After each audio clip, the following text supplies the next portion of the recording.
As somebody who makes JRPG videos on YouTube, it becomes glaringly obvious that I can only talk about Final Fantasy for like a couple of months, really. I mean, bringing back my YouTube channel in 2023 into 2024 was pretty much dedicated to Final Fantasy, more or less. And as time has gone on, I've played more things, but it's not enough. So I really feel like this year will be the year that I earn my place here on YouTube in the JRPG space by, instead of pretending my backlog doesn't exist, I figured I'd finally face it head on and expand my knowledge along the way. So this year, there's some classics that I'm finally going to get to, some new games that I really am looking forward to playing, and some older games that I bounced off of that I absolutely need to come back and finally finish. So before we tackle my yearly plans for JRPGs, hey, don't forget to hit that subscribe button and like the video if you haven't already. Leave your thoughts down below. I would love to know what games you're looking forward to playing this year, whether it be new releases or some backlog games that you've had for years sitting in there. I know I've got a lot of them. And let's get to my first one this year, which is I'm hoping to... Yeah, it's probably my biggest blind spot, honestly. Here it is. Let's just get this one out of the way. Persona 5 or Persona 5 Royal. This is a massive blind spot. This is one of those games that I've danced around for years, always telling myself I'll get to it when I have the time, and somehow that time never comes. It's becoming apparent to me that I just need to make time for it rather than waiting for it to fall into my lap and say, here I am. And yes, it is a bit of a mixture of curiosity and commitment. I know what kind of game this is, more or less. I've played Persona 3 Reload, and I've enjoyed that. I've played Metaphor ReFantazio, and I've enjoyed that. I've enjoyed the music of Persona 5 long enough, and now I just really need to dive deeper into it and just experience what this game is. I know what kind of time investment it asks for as well. So this is going to be something that I dedicate probably a month or more to. I mean, it's coming in at maybe around 100 hours minimum. And yes, that is a huge time commitment, but playing something like this on my Steam Deck, I could really dig some good hours into. And again, this is my biggest blind spot in Persona 5. People say it's one of the best games of all time. I really need to make it happen this year, and I know I'm going to enjoy it once I finally get there. Now, not long ago, I actually did pick up Dragon Quest VI, which is my next game, and I've been enjoying all these games on the DS, and Dragon Quest VI was going to be my next one. But with the release of Dragon Quest VII Reimagined coming out, and I've just finished Dragon Quest V, I really don't think like 2 or 3 weeks is going to be enough time for me to dig into that game. I could do it, but I can't really no-life it when I've got work and parenting to tend to. But still, I'm really enjoying my experience with Dragon Quest games, and obviously this is one I haven't experienced yet, and that alone makes it feel overdue to me. I want to see where it fits into the series and how it compares to the ones on the DS that I've already played, 4 and 5, which I really enjoyed, and this is the third part of the Zenithian trilogy, although I think it's a prequel, so I'd be interested to see where this game actually ties in, though some of the overarching themes, they're pretty minimal in terms of 4 through 5. Yes, there are, the Zenithian armor, the castle in the sky, the dragon, like all that cool stuff. But I want to know where 6 fits into that and how maybe it could set up some of the themes and vibes from 4 and 5, which again, I really loved. So I'm interested to see where every Dragon Quest game takes me, regardless of what version I'm playing, what system I'm playing on. The thing that I found out is that these games consistently deliver a really fun and enjoyable experience. So anytime I get to play Dragon Quest, I'm always going to have fun.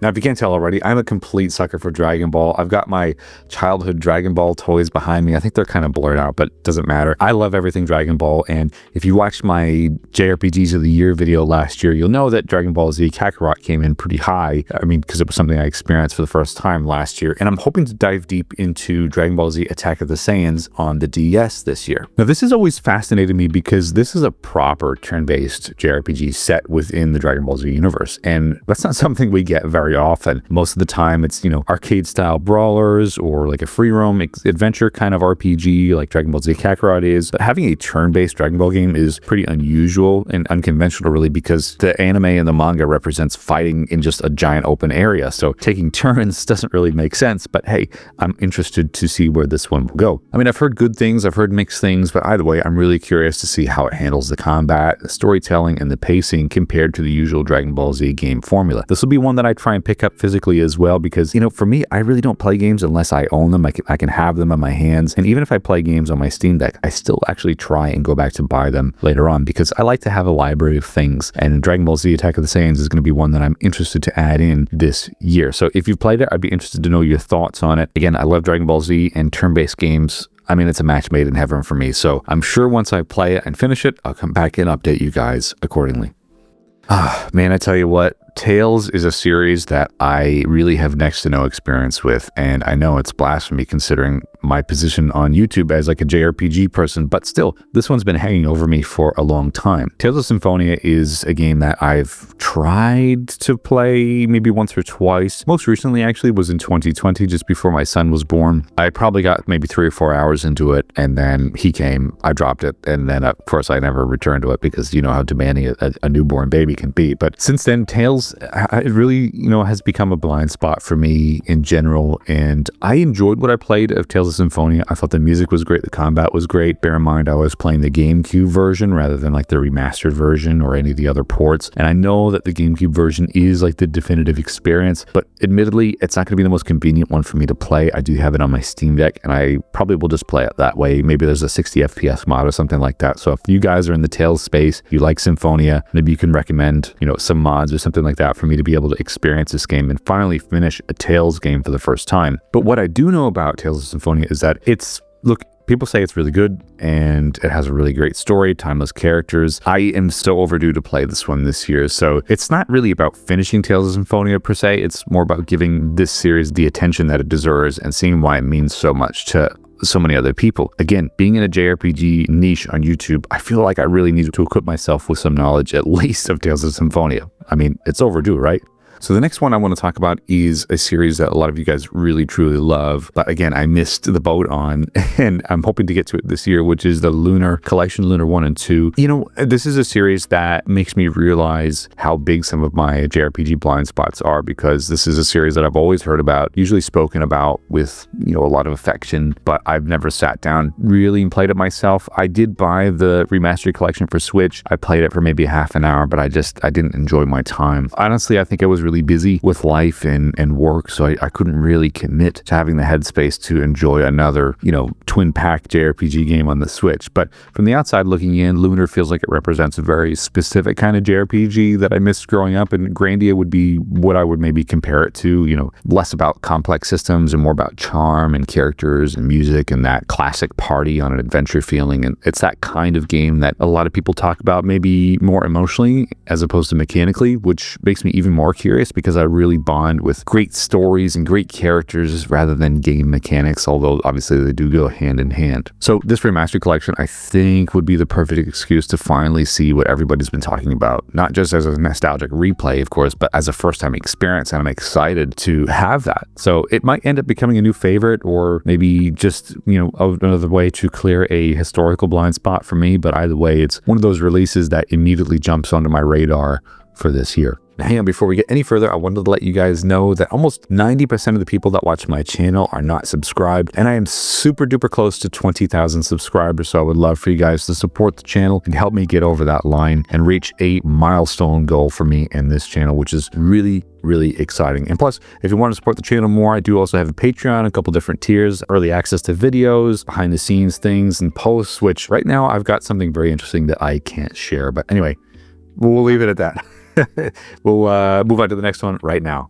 Another game that I remember kind of touching a little bit when I was younger is Wild Arms 3. Now, I would love to play this, but for some reason my PlayStation 2 isn't reading discs, so I'm going to have to replace the disc drive or the, the lens or the eye, whatever it is. I can't think of it off the top of my head, but Wild Arms 3, if you guys remember back in the day, Wild Arms 3 was featured on like a PlayStation 2 demo disc. It was, in a compilation of a bunch of other things, but Wild Arms 3 really kind of interested me. I played the demo and I loved the art style and the vibe. I had kind of come off of playing a lot of Final Fantasies at that point, so playing a turn-based game that wasn't Final Fantasy but was something that was set in the Wild West was pretty unique, and it stuck with me for, over 25 years now because I really, really want to finally play it this year. I bought the physical copy, and you know what? It's just been sitting there and waiting for me to play it. So Western vibes, bold visuals, classic JRPG structure. The Wild Arms games are pretty good, and this feels like the right time to finally see what it's all about. And I want to see if it actually holds up to the standard that Wild Arms 1 and 2 set as well. Those are fantastic games. So does Wild Arms 3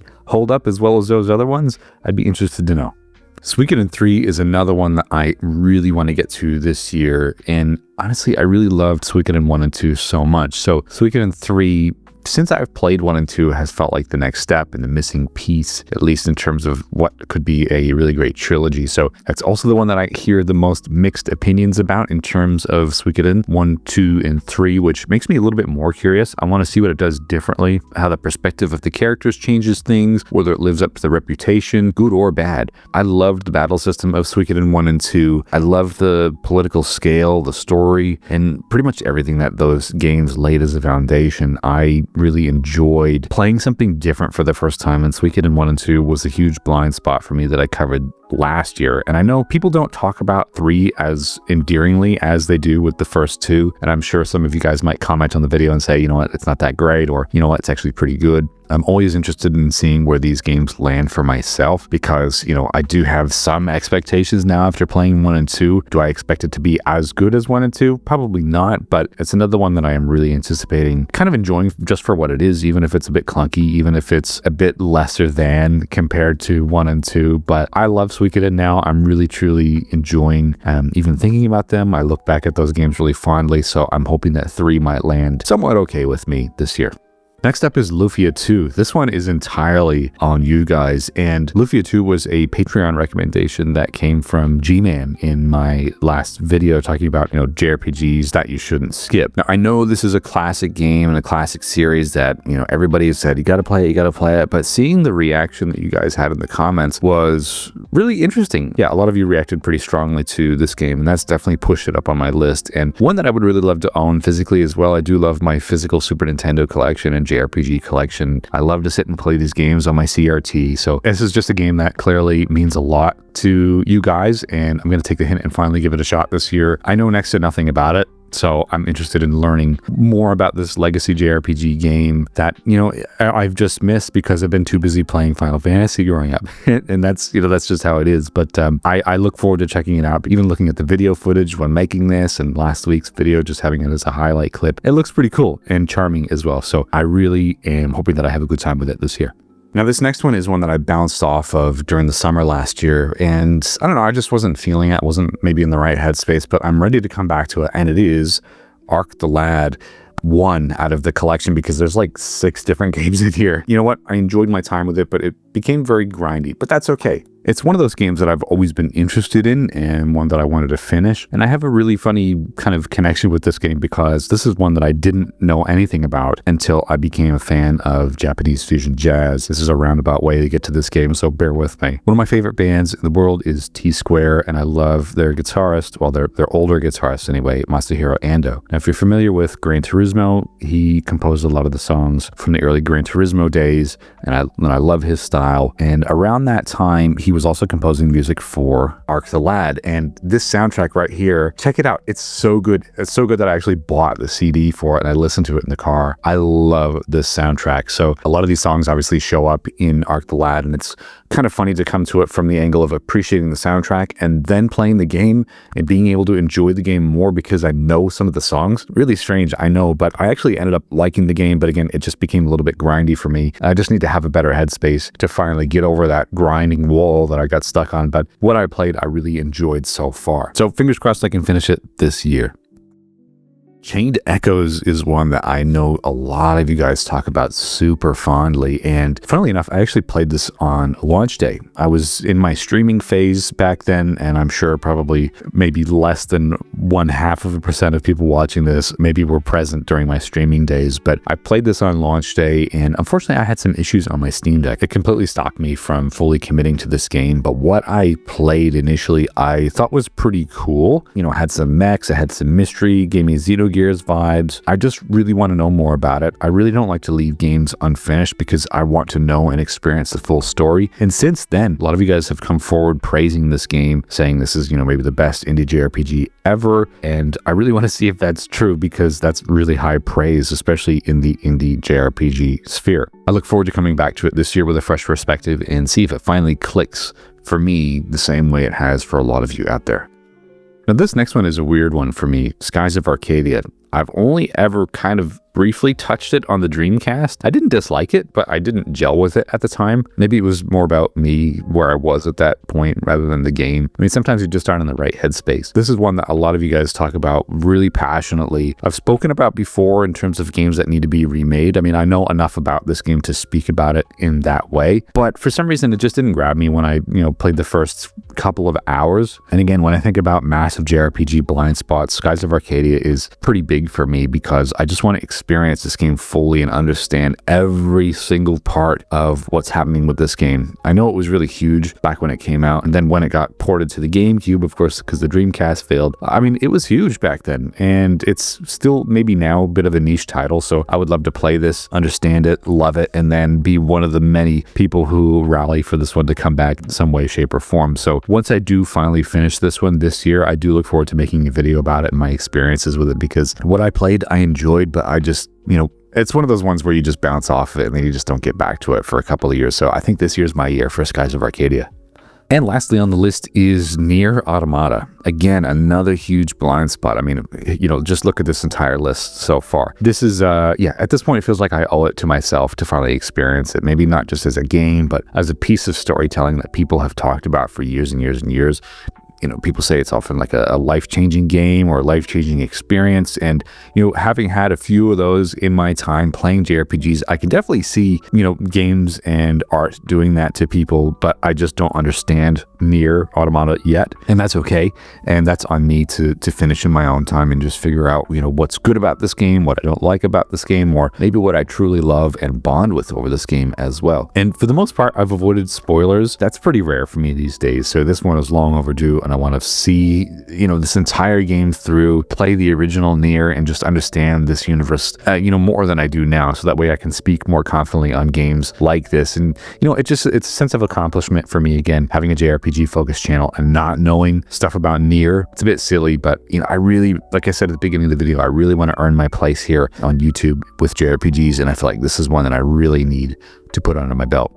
So that's my list of games that I'm hoping to conquer this year. There's so many more that I could get to. And plus, I have to get to some of the new releases as well as they get covered, like Dragon Quest Reimagined coming out in the next week or so. I'm so desperate to play that. So anything that's on my backlog immediately gets pushed behind in favor of new releases, so that way I can play the new thing, put the new coverage out, get the new audience, blah, blah, blah. That's just how it works when you view gaming and stuff like as work, I guess. Although I do enjoy what I do, but you get what I'm saying. So anyway, thank you so much for watching today's video. Don't forget to like and subscribe and comment your thoughts down below. I would love to know what games you're hoping to play and finish this year. Maybe we're on the same train playing Nier this year, or maybe Persona or something else older that I talked about like Lufia. I would love to know. Aside from that, thank you so much for watching, and we'll see you on another video very soon. Bye-bye.